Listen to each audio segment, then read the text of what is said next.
Salam semuanya.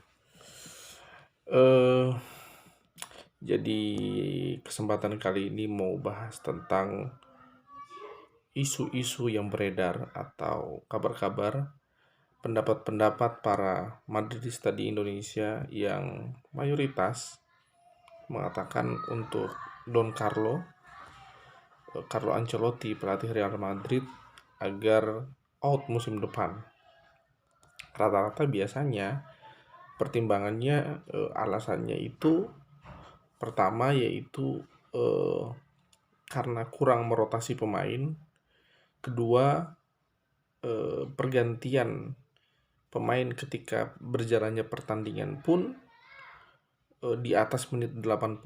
Jadi tidak ada rotasi pemain yang stabil di setiap pertandingan atau di pertengahan match.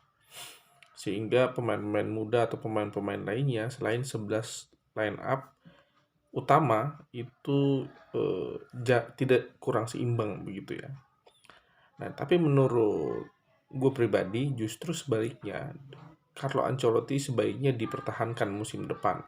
Apapun hasilnya musim ini, kalah dari di UCL, tidak mendapatkan juara, ataupun misalnya di La Liga, ya apapun itu, karena situasi saat ini di Real Madrid dari manajemen kemudian tim sendiri itu ada di masa-masa transisi.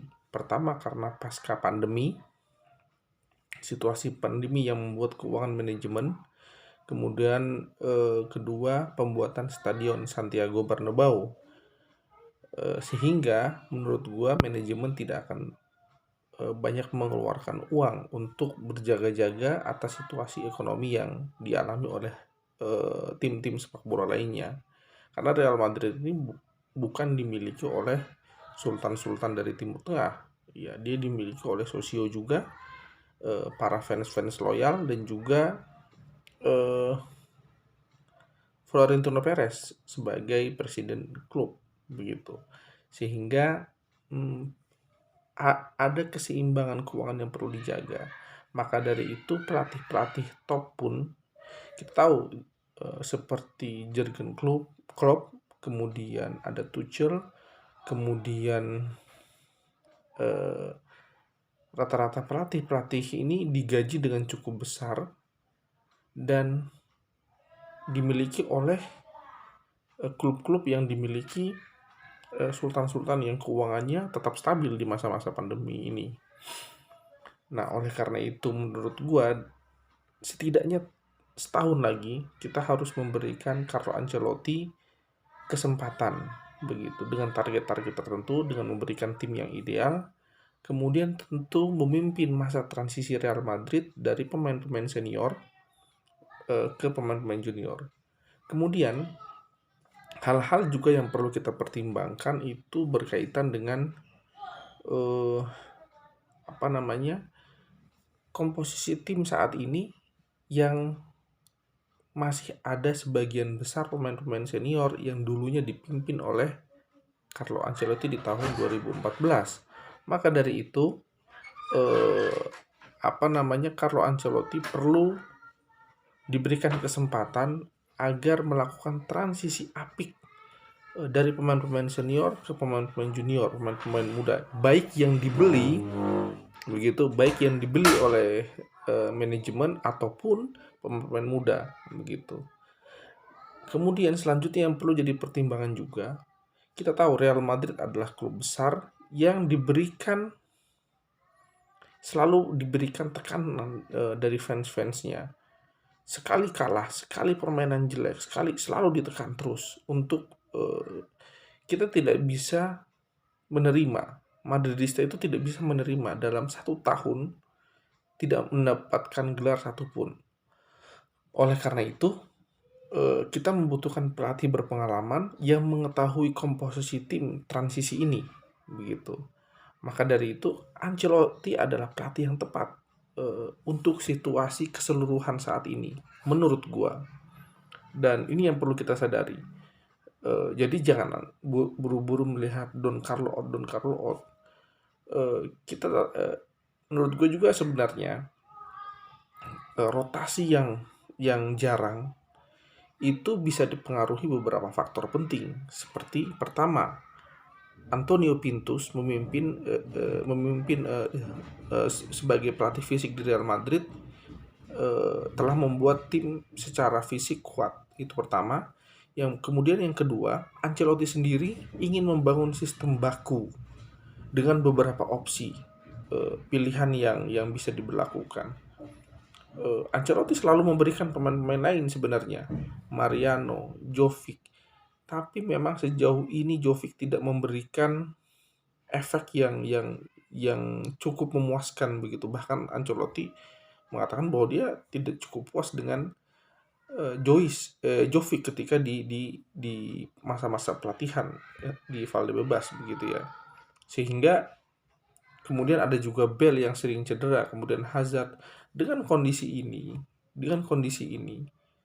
opsi pertama menurut gue yang dilakukan Carlo Ancelotti tahun ini adalah membangun sistem baku terlebih dahulu dengan beberapa perubahan penambahan pemain seperti Mendy, kemudian tidak banyak merubah komposisi tim inti, kemudian menguatkan sistem, kemudian tidak terlalu memperbanyak opsi strategi karena kedalaman skuad Real Madrid saat ini tidak begitu bagus, tidak begitu seimbang. Ini perlu kita akui. Back tidak banyak memiliki pilihan. Ada pemain muda, namun kita tahu tekanan di Real Madrid. Ini yang dipertimbangkan oleh Ancelotti. Lini tengah pun syukur-syukurnya kita membeli Kamavinga di tahun 2020 sehingga Ancelotti pun punya pilihan. Tapi skema ini atau sistem ini perlu dipakemkan terlebih dahulu. Kita tahu kemarin ketika melawan Sevilla, Kamavinga di tengah menggantikan Casemiro, sepertinya ada kegalauan atau si Kamavinga ini ketika main pertama sehingga dia melakukan dua kali tackle yang hampir saja kartu kuning dan melahirkan kartu merah. Nah, di sini kita lihat mentalitinya. Ancelotti mencoba melihat Kamavinga berada di posisi mana yang paling menarik. Kemudian di lini depan kita tahu banyak opsi, tapi tidak semudah itu untuk diterapkan dalam sistem.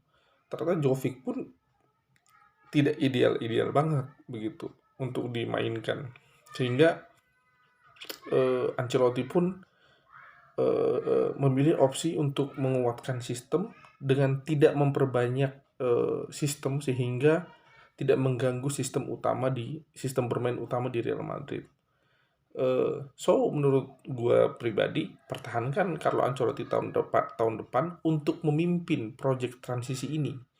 Karena kita tahu beban keuangan Real Madrid cukup besar dengan stadion baru, kemudian dengan mungkin kedatangan Mbappe misalnya. Kalaupun tidak, maka kita belum tahu Mbappe jadi atau tidak.